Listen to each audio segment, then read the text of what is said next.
आइए, हम लोग कल जो विषय सीख रहे थे, अब्राहम के साथ का वाचा, उसी में उत्पत्ति 17वां अध्याय उसका पहले से मैं पढ़ रहा हूं। आप लोग भी बाइबल खोलें और पढ़ें। जब अब्राम 99 वर्ष का हो गया, तब यहोवा ने उसको दर्शन देकर कहा, मैं सर्वशक्तिमान ईश्वर हूं, मेरी उपस्थिति में चल और सिद्ध होता जा। मैं तेरे साथ वाचा बांधूंगा और तेरे वंश को अत्यंत ही बढ़ाऊंगा। तब अब्राहम मुंह के बल गिरा और परमेश्वर उससे यूं बातें करता गया, देख मेरी वाचा तेरे साथ बंधी रहेगी, इसलिए तू जातियों के समूह का मूल पिता हो जाएगा। इसलिए अब से तेरा नाम अब्राम ना रहेगा, परंतु तेरा नाम अब्राहम होगा, क्योंकि मैंने तुझे जातियों के समूह का मूल पिता ठहरा दिया है। मैं तुझे अत्यंत फलवंत करूंगा और तुझको जाति जाति का मूल बना दूंगा, और तेरे वंश में राजा उत्पन्न होंगे, और मैं तेरे साथ और तेरे पश्चात पीढ़ी पीढ़ी तक तेरे वंश के साथ भी इस आशय के युग युग की वाचा बांधता हूं कि मैं तेरा और तेरे पश्चात तेरे वंश का भी परमेश्वर रहूंगा, और मैं तुझको और तेरे पश्चात तेरे वंश को भी ये सारा कनान देश जिसमें तू परदेशी होकर रहता है, इस रीति दूंगा कि वह युग युग उनकी निज भूमि रहेगी, और मैं उनका परमेश्वर रहूंगा। अब जरा इधर रुक जाएं। हम तो अध्याय 17 का 1 से लेकर अभी तक हमने 8 तक पढ़ लिया। अब्राहम वो कहीं पढ़ नहीं रहा था, अब्राहम सिर्फ सुन रहा है। और परमेश्वर 2 बार नहीं बोला, कितने बार ही बोल रहा है? 1 बार बोला, 2 बार नहीं बोल रहा, 1 बार बोल रहा। वो सुन रहा है, और हम क्या कर रहे हैं? हम पढ़ रहे हैं। फर्क समझ में आया? हम बार बार पढ़ते हैं, अब्राहम 1 ही बार। जब वो 1 बार सुना, तो वो सुनने वाली आवाज को कितनी गंभीरता से ध्यान दिया होगा। उसके चाल को देखने से समझ में आता है ना। मैं इसको बार बार पढ़ता हूं तो भी मुझे उसकी गंभीरता समझ में नहीं आई। मैं बोलता तो हूं ये परमेश्वर का वचन मेरे लिए, अब मेरे लिए है तो मैं इस वचन को जरा ध्यान दूं, उतना ही काफी है ना। मतलब जब अब्राहम से बात बोला गया, तब इश्माइल है ना। उम्र कितनी है अब्राहम की? उम्र कितनी? 99। उत्पत्ति 12 जब हमने पढ़ा, तब उम्र कितनी? 75। बाइबल में उम्र किसके लिए दिया है? ताकि आप बैठकर उसका हिसाब लगाएं। ये 75, 99, इसके बीच में क्या क्या बातें हो गई। अब आपने अगर बाइबल पढ़ा हो तो आपको याद रहेगा, नहीं है तो आपको समझ में नहीं आएगा। 75 और 99, इसके बीच में अभी कौन भी आ गया? इश्माइल भी आ गया, जो इतनी भयानक गलती अब्राहम किया, फिर भी परमेश्वर का अनुग्रह। इश्माइल है तो भी, जब अब्राहम 99 वर्ष का हो गया, मैं दोबारा पढ़ रहा हूं, तब यहोवा ने उसको दर्शन देकर कहा, मैं सर्वशक्तिमान ईश्वर हूं, मेरी उपस्थिति में चल और सिद्ध होता जा। मैं तेरे साथ वाचा बांधूंगा और तेरे वंश को अत्यंत ही बढ़ाऊंगा। तब अब्राहम मुंह के बल गिरा और परमेश्वर उससे यूं बातें करता गया, देख मेरी वाचा तेरे साथ बंधी रहेगी, इसलिए तू जातियों के समूह का मूल पिता हो जाएगा। इसलिए अब से तेरा नाम अब्राम ना रहेगा, परंतु तेरा नाम अब्राहम होगा, क्योंकि मैंने तुझे जातियों के समूह का मूल पिता ठहरा दिया है। मैं तुझे अत्यंत फलवंत करूंगा और तुझको जाति जाति का मूल बना दूंगा, और तेरे वंश में राजा उत्पन्न होंगे, और मैं तेरे साथ और तेरे पश्चात पीढ़ी पीढ़ी तक तेरे वंश के साथ भी इस आशय की युग युग की वाचा बांधता हूं कि मैं तेरा और तेरे पश्चात तेरे वंश का भी परमेश्वर रहूंगा, और मैं तुझको और तेरे पश्चात तेरे वंश को भी यह सारा कनान देश जिसमें तू परदेशी होकर रहता है इस रीति दूंगा कि वह युग युग उनकी निज भूमि रहेगा, और मैं उनका परमेश्वर रहूंगा। हमने तो ये पढ़ लिया।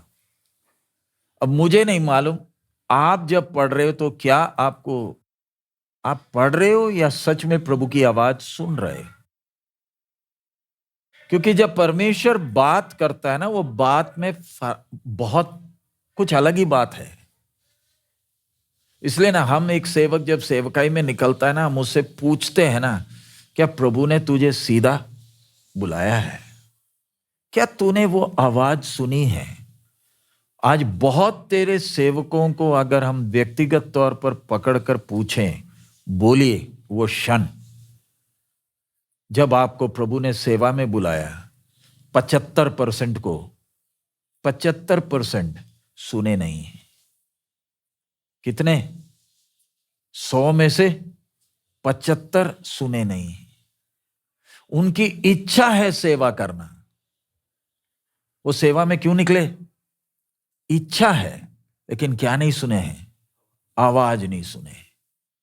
जो आवाज सुनता है ना, उसके चाल में दिखता है ये कुछ सुना है। उसकी सोच उस प्रकार की होती है। अब मेरे बोलने के कारण आप सेवा में निकलो, आपके चाल में दिखेगा। इसी प्रकार मैं एक विश्वासी, मैंने प्रभु की आवाज सुनी है। हमारी एक गरिमा है। मुझे नहीं मालूम आप लोगों को शब्द समझ में आता है नहीं आता। इंग्लिश में डिग्निटी होता है, हिंदी में गरिमा है। गरिमा बोलने वक्त समझाने के लिए आप ये कप हो समझो, ये कप को पकड़ते कैसे उससे दिख जाता है आपका संस्कार क्या है। कुछ समझ में आया मैं जो बोल रहा हूं? आपका संस्कार बोलकर चीज है। संस्कार क्या है? परिवार बच्चों को गणित नहीं सिखाता, विज्ञान नहीं सिखाता, उठना बैठना कैसे, हमारा चाल चलन कैसे। अभी जैसे उदाहरण, कोई बच्चा, आपका बच्चा किसी के घर में गया, उधर बिस्कुट रखा है, उसने जाकर वो बिस्कुट लेकर पॉकेट में डाला। घर वाले तो बोलेंगे अरे खाने दो ना, खाने दो, बेचारे को भूख लगी और आपकी चमड़ी उधड़ रही है। बच्चा तो बिस्कुट खा रहा है, लेकिन आपकी क्यों? आपके जाने के बाद घर वाले क्या बोलेंगे? इनको बच्चा पालना नहीं आता, घर में खाना कुछ नहीं है, ये बच्चा उसकी गलती नहीं है, इसको सिखाया नहीं गया। कुछ समझ में आ रहा? समाज में संस्कार है ना। अगर ऐसे है तो मैं जो बड़ी लंबी चौड़ी बातें करता हूं, क्या मैं परमेश्वर का संतान? हां, मैं परमेश्वर का मंदिर। अगला, मैं वारिस। जो बड़ी लंबी चौड़ी बातें करते हैं, तेरा उठना बैठना कैसे, तेरा सोच कैसे? कुछ समझ में आ रहा? परमेश्वर की आवाज जो सुनता है ना, जो परमेश्वर के साथ के संबंध में चलता है ना, उसके उठने बैठने में दिखता है। लोग देखकर बोलते ये हम में से एक नहीं। इसको देखो ना कैसा। इधर अब्राहम को देखो ना, परमेश्वर उसे क्या कर रहा? बात करता, और कैसे एक एक बात उससे कर रहा। अब 9 में आ जाए, इसमें बहुत है, आप अकेले बैठकर उसको मनन करेंगे, प्रभु आपको और समझने में मदद करेगा। 9, फिर परमेश्वर ने अब्राहम से कहा, तू भी मेरे साथ बांधी हुई वाचा का पालन करना, तू और तेरे पश्चात तेरा वंश भी अपनी अपनी पीढ़ी में उसका पालन करेगा। मेरे साथ बांधी हुई वाचा जिसका पालन तुझे और तेरे पश्चात तेरे वंश को करना पड़ेगा, वो ये है, तुम में से एक एक पुरुष का खतना हो। तुम अपनी अपनी खलड़ी का खतना करा लेना। जो वाचा मेरे और तुम्हारे बीच में है उसका यही चिन्ह होगा। पीढ़ी से पीढ़ी में केवल तेरे वंश ही के लोग नहीं, पर जो तेरे घर में उत्पन्न हुए हो अथवा परदेशियों से रूपा देकर मोल लिए जाए, ऐसे सब पुरुष भी जब 8 दिन के हो जाएं तब उनका खतना किया जाए। जो तेरे घर में उत्पन्न हो अथवा तेरे रूपे से मोल लिए जाए, उसका खतना अवश्य ही किया जाए। इस प्रकार मेरी वाचा जिसका चिन्ह तुम्हारे देह में होगा वह युग युग रहेगी।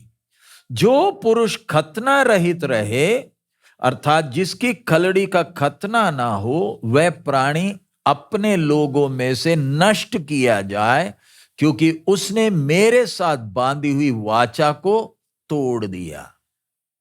अब इधर 9 से हम जब पढ़ रहे हैं, परमेश्वर अब इस वाचा जो परमेश्वर बांध रहा, ध्यान से आप लोग समझना, फिर मैं लिखने के लिए समय दूंगा। पहल हमेशा कौन करता है? परमेश्वर। अब जब पहल किया अब्राहम के साथ, देखे ना, ऊर से एक को बुलाकर लाया, ऊर से इधर लाया, वायदे दिए। उसके बाद अब उसके साथ वाचा, जमीन का हमने कल पढ़ा ना, इस्राएल वो जो कनान के देश के विषय में परमेश्वर ने क्या किया, वो जानवर काटे, उसके बीच में से अंगीठी गया, यानी वाचा को परमेश्वर ने स्थापित किया। तू अब जमीन के विषय में क्या ना कर, चिंता ना कर, ये तेरे लिए दिया, तू इसके बारे में क्या ना कर, चिंता ना कर। और फिर उसके बाद अब 99 वर्ष का हो गया, परमेश्वर बोलता है अब तूने भी करना है कुछ। क्या? जो भी पुरुष है तेरे घर में, जो भी जन्म लेगा, कौन से दिन? 8वें दिन। 8वां दिन का खूबी क्या है? एक नई शुरुआत है। प्रभु यीशु भी कौन से दिन जी उठा?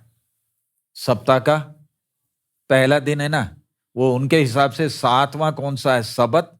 रविवार कौन सा है? गिनती करेंगे तो 8वां ना है। एक नई शुरुआत है। सो अब तेरे साथ का मेरा जो वाचा, वो सिर्फ तेरे साथ नहीं है। किसके साथ? इधर आगे भी पढ़ा ना, तेरे पश्चात पीढ़ी पीढ़ी तक, उसके साथ में लिखा तेरे वंश के साथ भी इस आशय की युग युग की वाचा बांधता हूं। सो वाचा सिर्फ तेरे साथ अकेला नहीं, ये वाचा किसके साथ है? तेरे साथ के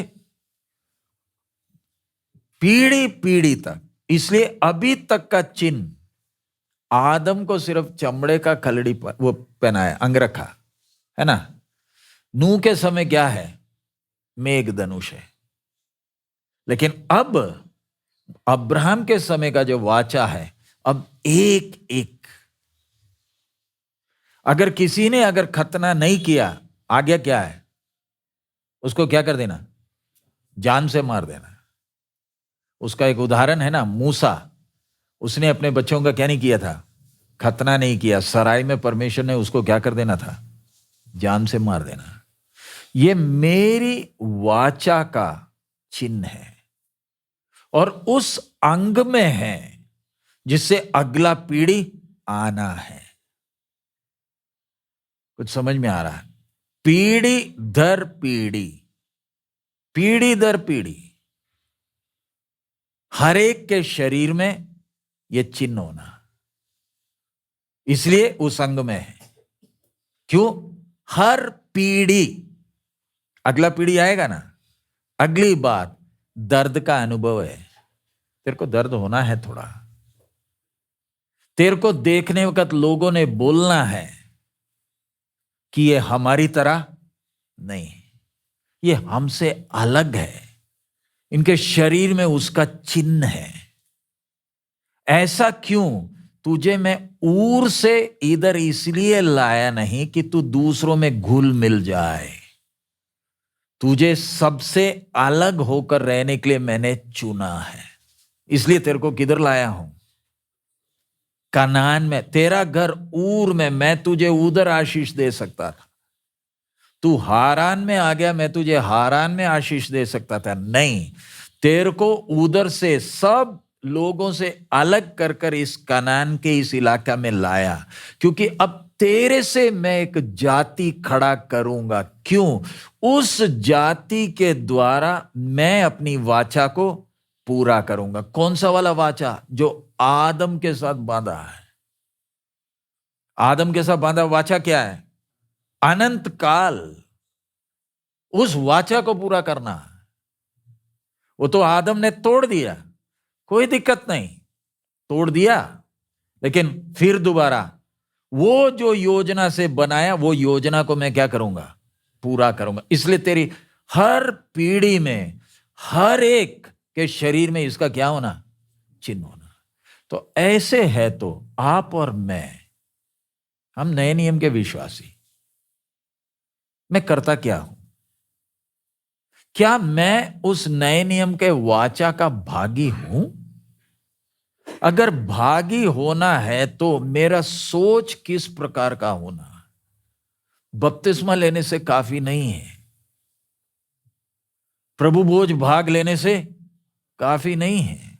वो तो सिर्फ चिन्ह है, वो तो सिर्फ चिन्ह है। अभी उदाहरण, अभी संसार के लोग जब शादी करते हैं ना, उनकी अंगूठी होती है, या तो क्या होता है वो क्या बोलते हैं, मंगलसूत्र होता है। मेरे हाथ में अंगूठी तो है, लेकिन मेरी एक रखेल है। सोच कर देखो, मेरे हाथ में क्या है? ये अंगूठी क्या बता रहा है? मैं शादीशुदा हूं। लेकिन वो औरत कौन? तो ये पहनकर उधर गया। यानी मैंने बपतिस्मा लेकर प्रभु यीशु को अपना उद्धारकर्ता माना, बपतिस्मा लिया, और उसके बाद भी चलता कैसे? तो मैं उस वाचा का भागी कैसे? मैं वो प्रभु भोज का कटोरा पीऊं कैसे? कुछ समझ में आ रहा? समझाने के लिए आगे आ रहा है, लेकिन फिर भी एक बात, जब मूसा या इस्राएल के साथ वाचा बांधा था, तब मूसा ने खून छिड़का था, पिलाया नहीं था। हम जो हमारे साथ जो वाचा बांधा, वो दाखरस को हमें क्या करना है? पीना है। फर्क समझ में आया? उसका गंभीरता समझ में आ रहा? पीना है। कटोरा आपके हाथ में देंगे। इसलिए मैं पिछले दिन बोला ना कि पास्टर थोड़ी पी रहा है और आप देख रहे हो। ये आपको भी, ये आपके सामने आएगा। पकड़िए, पिए, पीजिए। रोटी आपके हाथ में दी है, तोड़कर खाइए ना, तोड़कर खाइए। अगर जीवन ठीक नहीं है, जीवन ठीक नहीं है, तो बीमार या तो मौत। इतना गंभीर है प्रभु भोज की सेवकाई। सो इधर जब मैं उसमें नहीं जा रहा, लेकिन इधर विषय हर एक ने क्या करना है? खतना करना। ये वाचा का चिन्ह क्यों? उसका गंभीरता। अब्राहम की उम्र कितनी? 99। उस जमाने में आज की तरह का डॉक्टर के पास जो जो औजार होते हैं, उस समय नहीं है। उम्र कितनी? 99।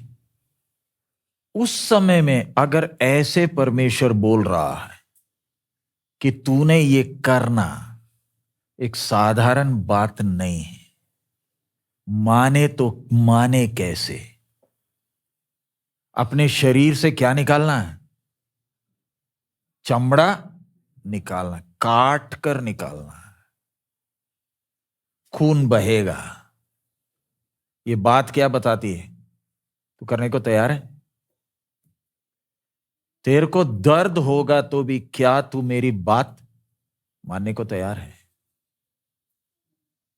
वाचा मैं हमेशा के लिए बांध रहा हूं, लेकिन इसमें तेरे को इसमें भाग है। क्या क्या तू मेरी बात को मानने को तैयार है?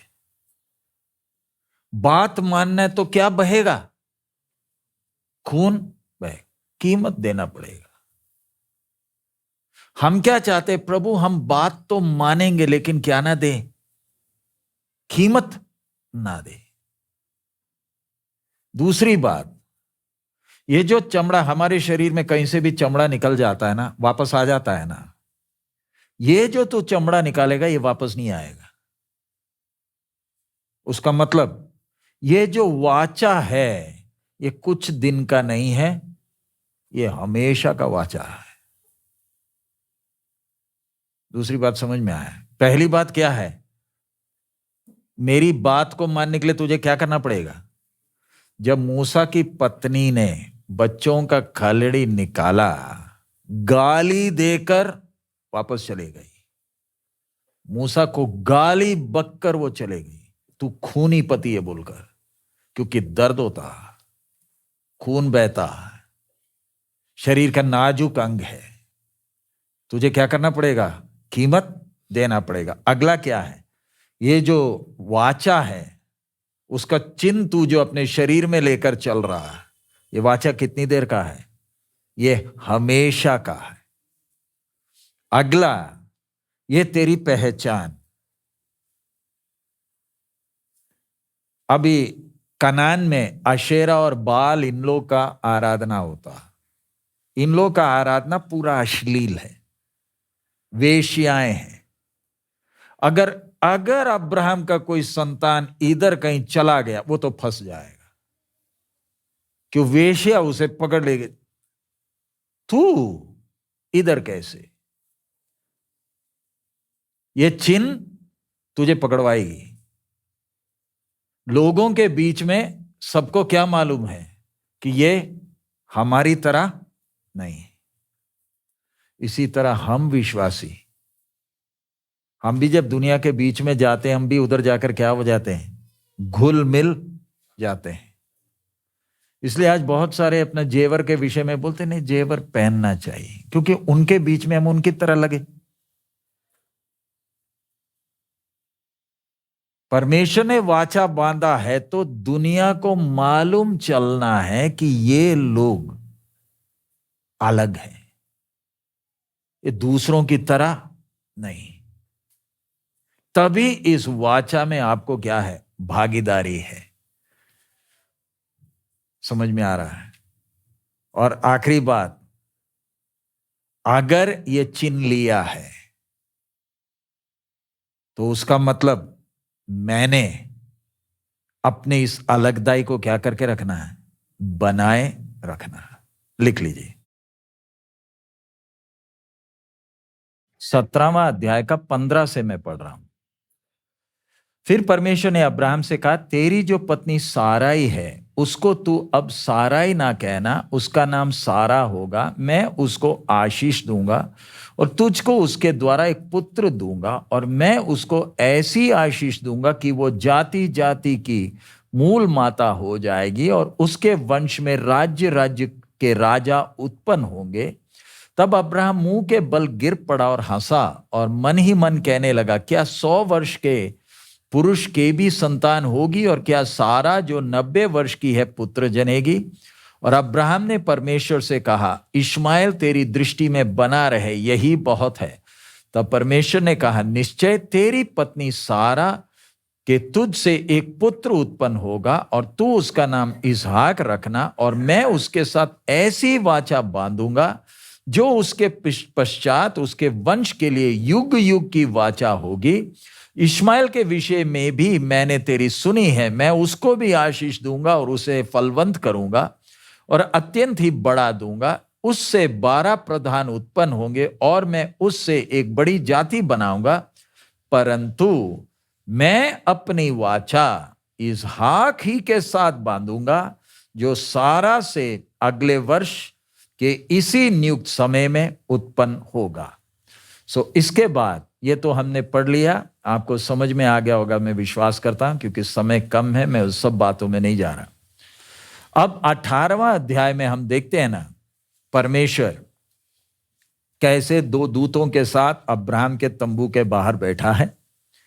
और 16 से मैं आगे पढ़ रहा हूं, उत्पत्ति 18 का 16 से। फिर वे पुरुष वहां से चले और सदोम की ओर दृष्टि की, और अब्राहम उन्हें विदा करने के लिए उनके संग संग चला। तब यहोवा ने कहा, ये जो मैं करता हूं उसे क्या अब्राहम से छिपा रखूं?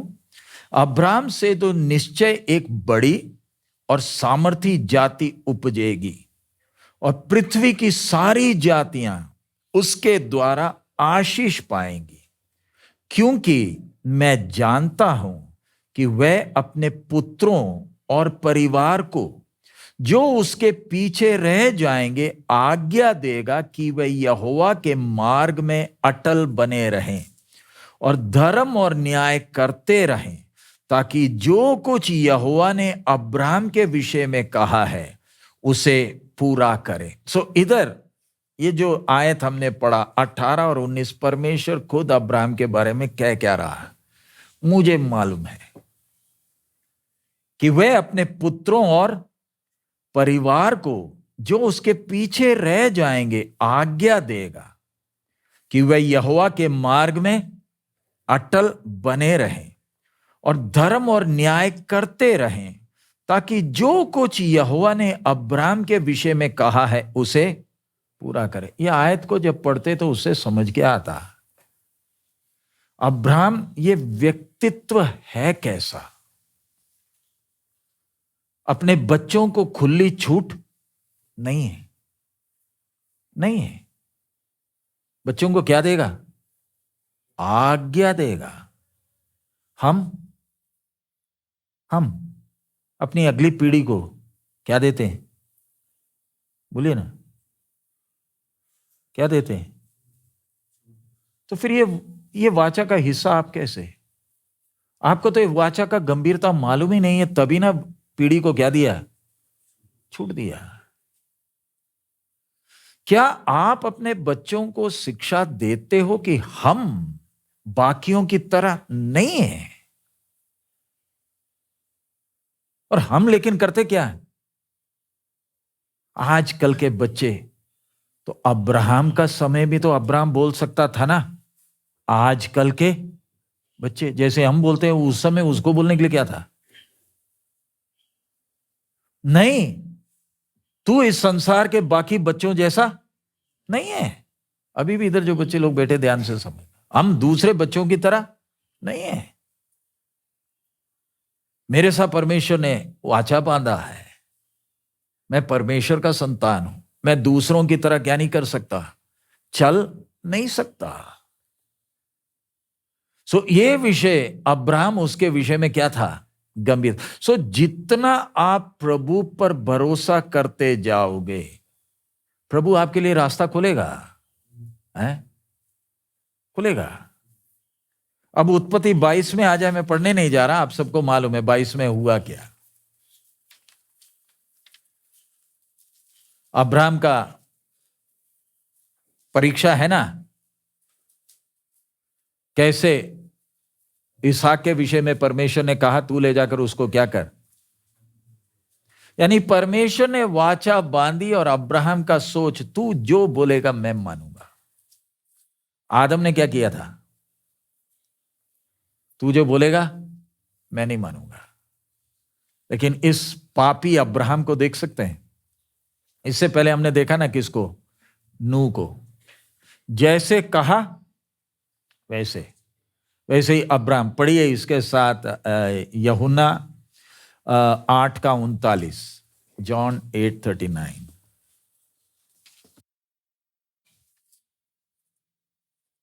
उन्होंने उसको उत्तर दिया, हमारा पिता तो अब्राहम है।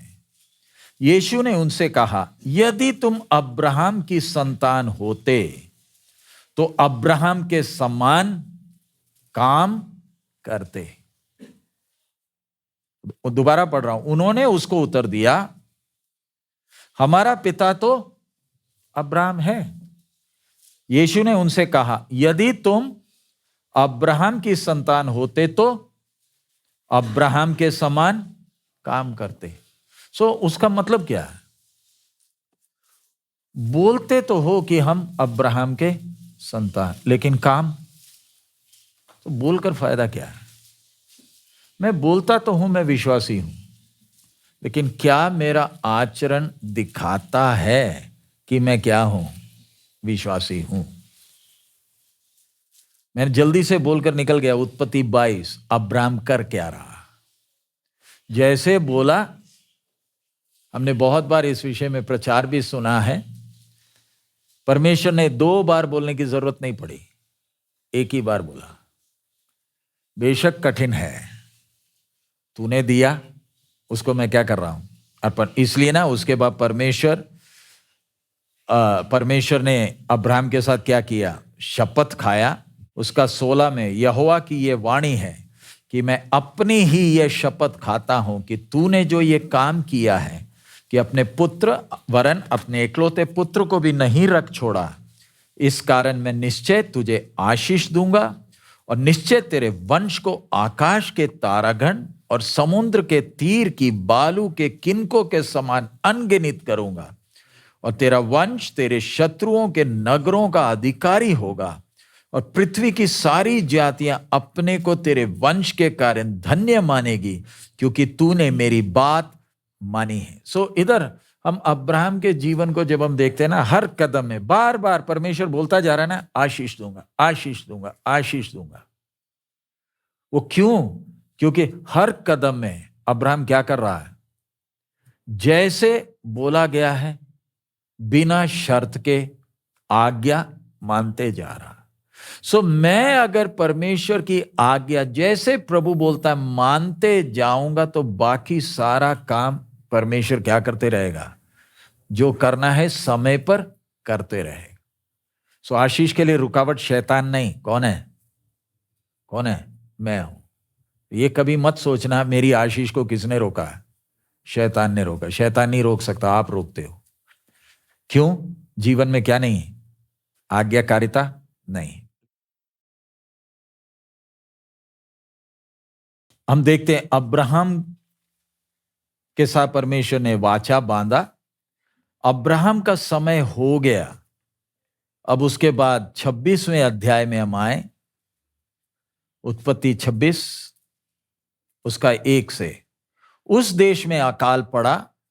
यह उस पहले अकाल से अलग था जो अब्राहम के दिनों में पड़ा था। इसलिए इसहाक गरार को फलिस्तियों के राजा अबीमेलेक के पास गया। वहां यहोवा ने उसको दर्शन देकर कहा, मिस्र में मत जा, जो देश मैं तुझे बताऊं उसी में रहे। तू इसी देश में रह और मैं तेरे संग रहूंगा और तुझे आशीष दूंगा, और ये सब देश मैं तुझको और तेरे वंश को दूंगा, और जो शपथ मैंने तेरे पिता अब्राहम से खाई है उसी से पूरी करूंगा। सो अब अब्राहम का समय हो गया। अब उसका बेटा इसहाक के साथ परमेश्वर वही वाचा, कोई नया वाचा नहीं है, वही वाचा किसके साथ? इसहाक के साथ परमेश्वर दोबारा दोहरा रहा। उसके बाद इसहाक के बाद आप 28वें अध्याय में आ जाएं, उत्पत्ति 28 और उसका 10 में, याकूब बेरशेबा से निकलकर हारान की ओर चला, और उसने किसी स्थान में पहुंचकर रात वहीं बिताने का विचार किया, क्योंकि सूर्य अस्त हो गया था। इसलिए उसने उस स्थान के पत्थरों में से एक पत्थर ले अपना तकिया बनाकर रखा और उसी स्थान में सो गया। तब उसने स्वप्न में क्या देखा कि एक सीढ़ी पृथ्वी पर खड़ी है और उसका सिरा स्वर्ग तक पहुंचा है, और परमेश्वर के दूत उस पर से चढ़ते उतरते हैं, और यहोवा उसके ऊपर खड़ा होकर कहता है, मैं यहोवा तेरा दादा अब्राहम का परमेश्वर और इसहाक का भी परमेश्वर हूं। जिस भूमि पर तू लेटा है उसे मैं तुझको और तेरे वंश को दूंगा, और तेरा वंश भूमि के धूल के किनकों के समान बहुत होगा, और पश्चिम पूर्व उत्तर दक्षिण चारों ओर फैलता जाएगा, और तेरे वंश के द्वारा पृथ्वी के सारे कुल आशीष पाएंगे। और सुन, मैं तेरे संग रहूंगा, और जहां कहीं तू जाए वहां तेरी रक्षा करूंगा, और तुझे इस देश में लौटा ले आऊंगा। मैं अपने कहे हुओं को जब तक पूरा ना कर लूं तब तक तुझको ना छोड़ूंगा।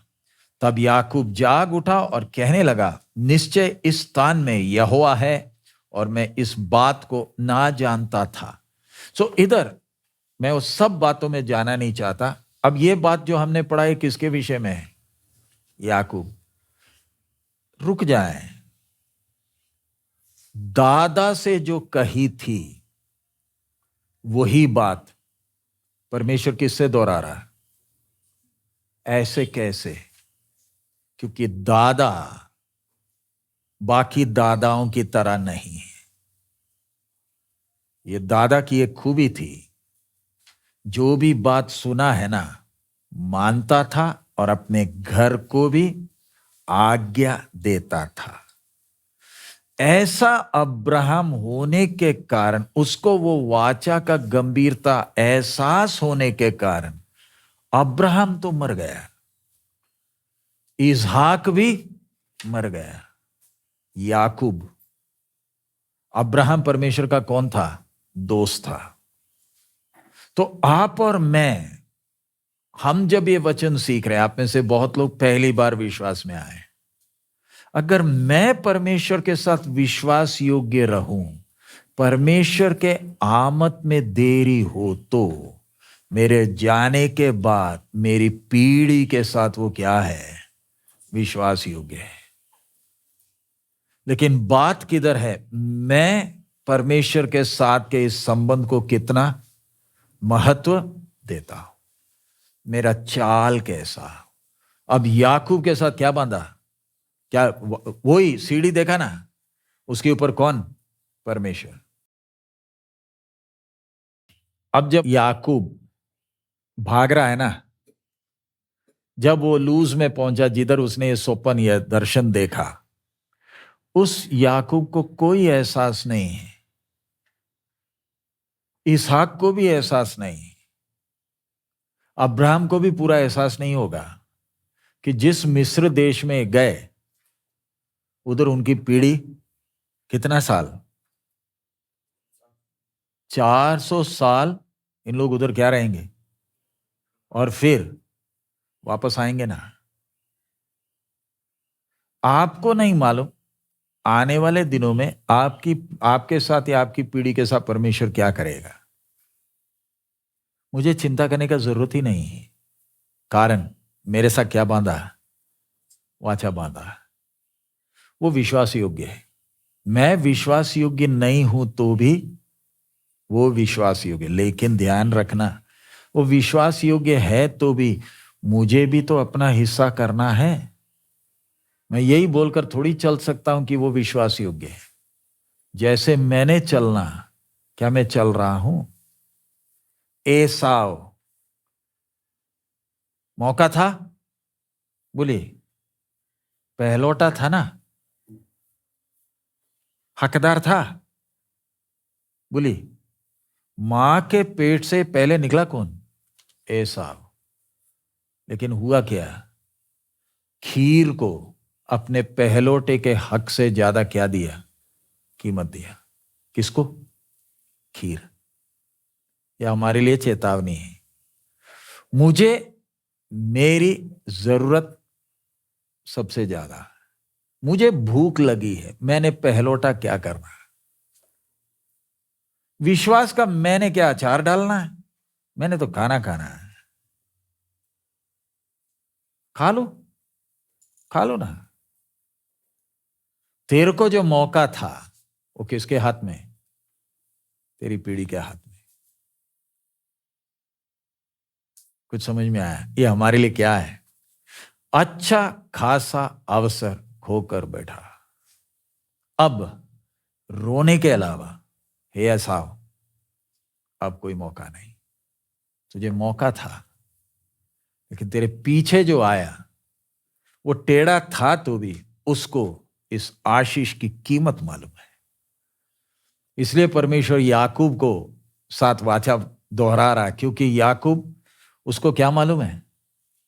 ये वाचा का कीमत याकूब को मालूम है। एसाव ने उसको क्या नहीं दिया?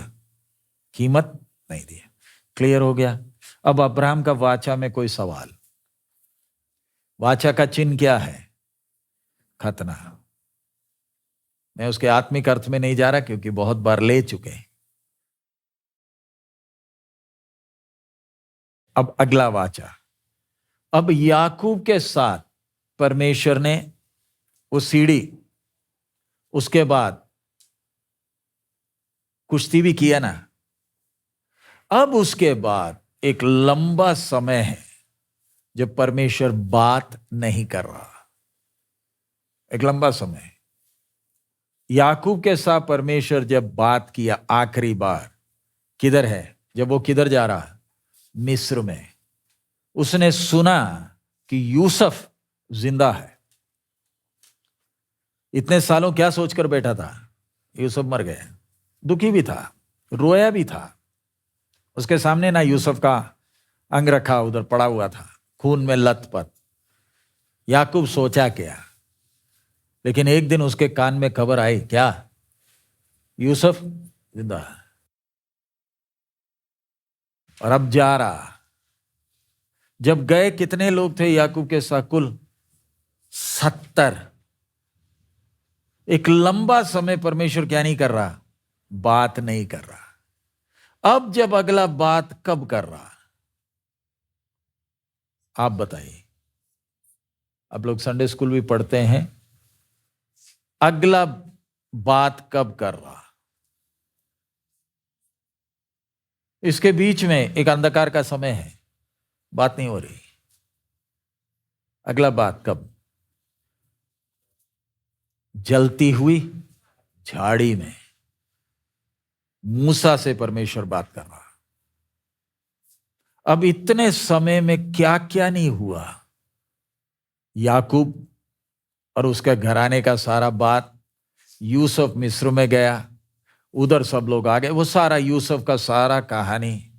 एक समय आ गया, मूसा की उम्र कितनी? 80 साल। किधर खड़ा है? झाड़ी के सामने।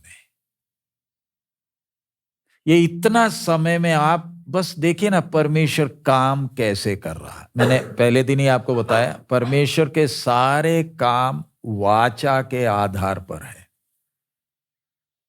शुरू से इसलिए बोला ना, वाचा परमेश्वर के वचन का या परमेश्वर के हमारे साथ का व्यवहार का रीढ़ का हड्डी है। मेरे साथ का व्यवहार का आधार क्या है? वाचा है। मेरा विश्वास नहीं, मैं विश्वास करूं या ना करूं, मेरे साथ का परमेश्वर का व्यवहार किसके आधार पर है? वाचा के आधार पर है। हां, अगर मैं विश्वास करूं तो मैं परमेश्वर की योजना का भागी बन सकता हूं, लेकिन मैं नहीं हूं परमेश्वर का योजना। ध्यान से समझना, मैं नहीं हूं परमेश्वर का। भी जैसे समझाने के लिए, हम जब पहली बार, अभी भी याद है, दिसंबर 5, 1995, जिधर संतोष जी और बरनबास जी अभी बैठे हैं, हमारी जुग्गी के बाहर बैठे हो आप। जुग्गी का आंगन इधर था। तब हमें थोड़ी मालूम था कि 2026 में फरवरी में इतने लोग इधर। हमें इतना मालूम था प्रभु लाया। और तब मैं सोचता था जुग्गी है, एमी है, लोइस है, तब सैम नहीं था। घास काट कर हमने नीचे डाला था और उसी पर सोते थे। सीताराम दादा ने हमें घास का वो बनाना सिखाया था।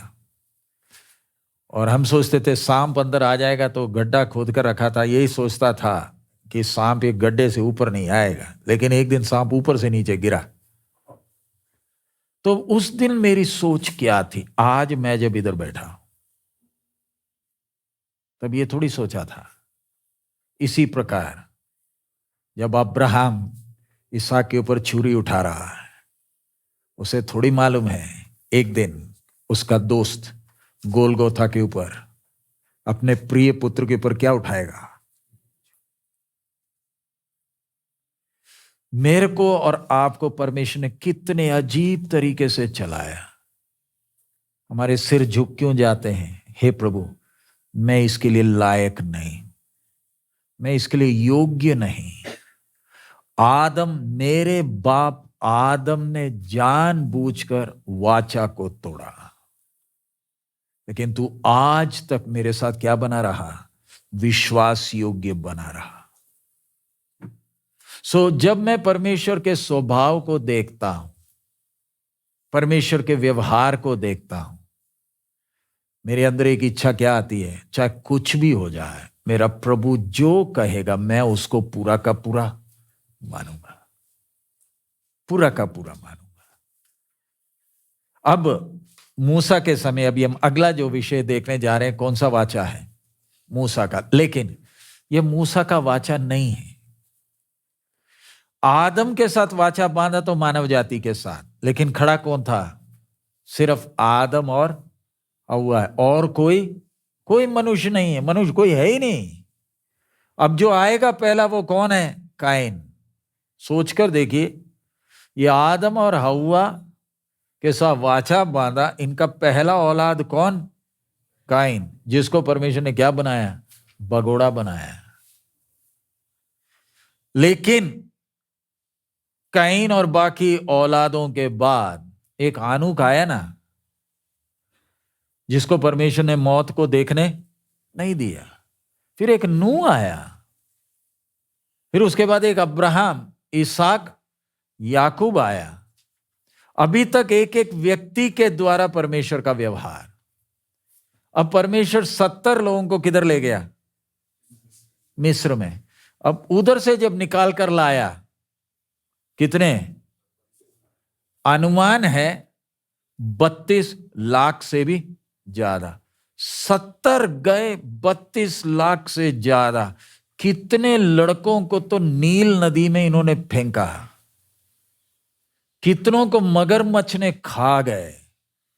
उधर के दाइयों को आज्ञा दिया था, अगर एक लड़का निकले तो उसे क्या करना। ये इतने आशीषित कैसे हो गए? इनकी तो नफरी बढ़ते जा रही है, और इतना बढ़ गए कि मिस्री भी क्या हो गए? डर गए। भाई ये तो कल हमारे दुश्मन के साथ होकर हमारे ऊपर हावी। फरो ने भी पूरी जान मारी, लेकिन कोई रोक नहीं पाया। क्यों? तेरी पीढ़ी क्या पाएगी? इनके बाप दादे को बाहर लाकर दिखाया था ना तारा। अब देखिए ना, मैं जल्दी से बोल कर जा रहा हूं। फरो तो जाने नहीं देता था यहोवा कौन। बाबू तू नहीं जानता, तेरे को बताऊंगा। तू अपनी जान बचा सकता था, मैंने तुझे सिर्फ 3 दिन की छुट्टी मांगी थी। हम 3 दिन के लिए थोड़ी जा रहे थे, हम तो जा रहे थे कब के लिए? हमेशा के लिए। लेकिन तेरे से सिर्फ 3 दिन क्यों बोला? तेरे को मौका दिया, क्योंकि हमेशा बोलूंगा तो तू मानेगा नहीं। तो कम से कम 3 दिन का दे, क्या दे दे कि तू जब अकड़ गया ना, कोई दिक्कत नहीं। तूने इनको इतना तक ईंट बनवाया ना, एक एक ईंट का मैं पैसा लूंगा। और जब अब्राहम की संतान मिस्र से, आज तक दुनिया के इतिहास में नहीं हुआ ये, एक देश के अंदर से एक देश निकलकर चला गया। मिस्र की हालत इतनी खराब हो गई कि फारो को अपने फौजियों को लेकर वापस किसके पीछे आना पड़ा? क्योंकि हमारे इधर अब काम कौन करेगा? सिर्फ लाले लाले रह गए, मजदूर सारे चले गए। और जब गए तो एक एक ईंट का जो बनाया था ना, उसका पैसा भी परमेश्वर जब काम किया ना, लूट मार कर गए। वो सब छोड़िए, लाल समुद्र के सामने खड़े होकर रो रहे हैं। यानी मैं और आप अपनी वर्तमान स्थिति को देखकर जो परेशान होते हैं, ये किताब हाथ में पकड़कर भी, इसमें लिखा क्या है? इतिहास है ये इतिहास है। ये कोई पेड़ के नीचे बैठकर, मूसा पेड़ के नीचे बैठकर अपनी बुद्धि लगाकर लिखा नहीं है। ये मूसा का वचन नहीं है, ये अनंतकालीन परमेश्वर का वचन है। और ये 32 लाख उधर खड़े होकर मूसा को क्या करना चाहते हैं? गाली दे रहे हैं, मारना चाहते हैं। लाल समुद्र को 2 भाग कर किधर ले आया? सीनाई के पास ले आया ना। आओ इधर आओ। क्यों? जाने का रास्ता कोई और है।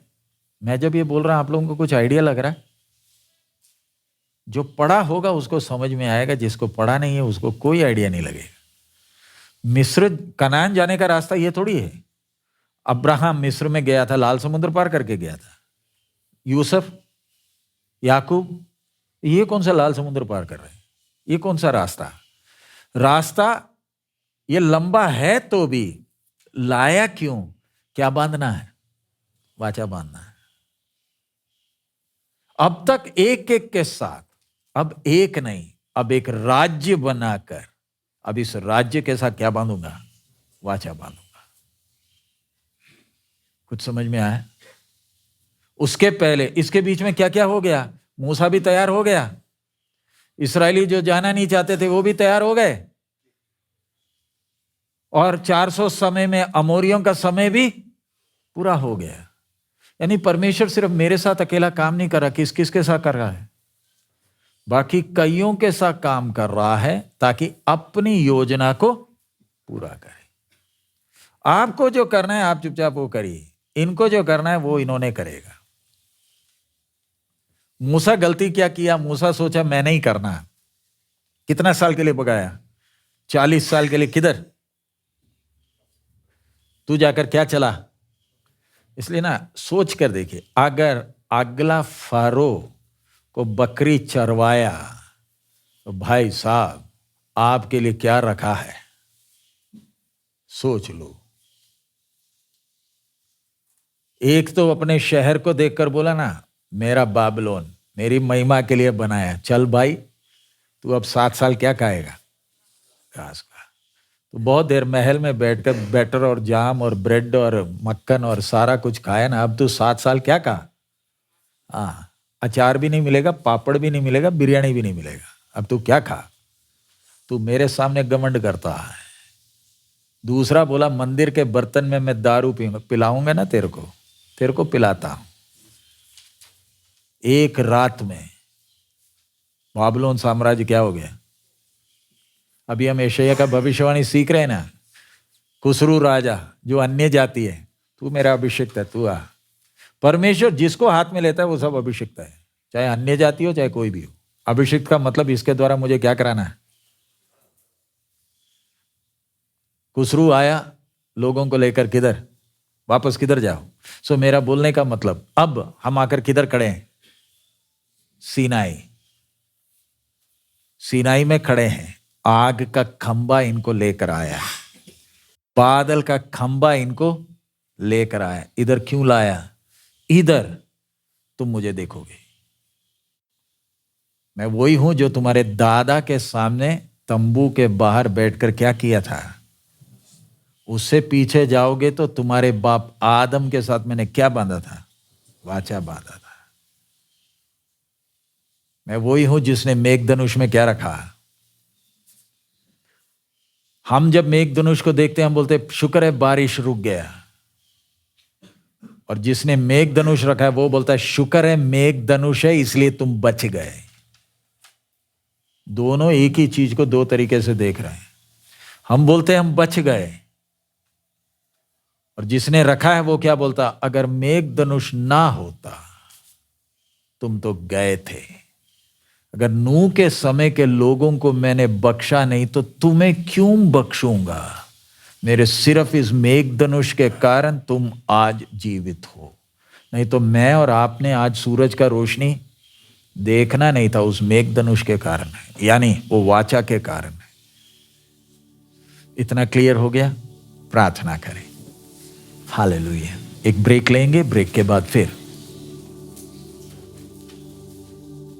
हालेलुया। स्तुति हो प्रभु। हमारे अनुग्रहकारी पिता, हम आपका धन्यवाद देते हैं। जैसे जैसे हम वचन सीखते जा रहे हैं, बाप कितना गहरा है प्रभु। एक एक जो भी वचन सीख रहा है प्रभु, विनती करते हैं अकेले बैठकर तेरे वचन और तेरी योजनाओं को समझने के लिए तू हमें सहायता कर, ताकि हम विश्वास में बलवंत हो सके। हमारा जीवन आपके नाम के महिमा का कारण यीशु मसीह के नाम से मांगते हैं।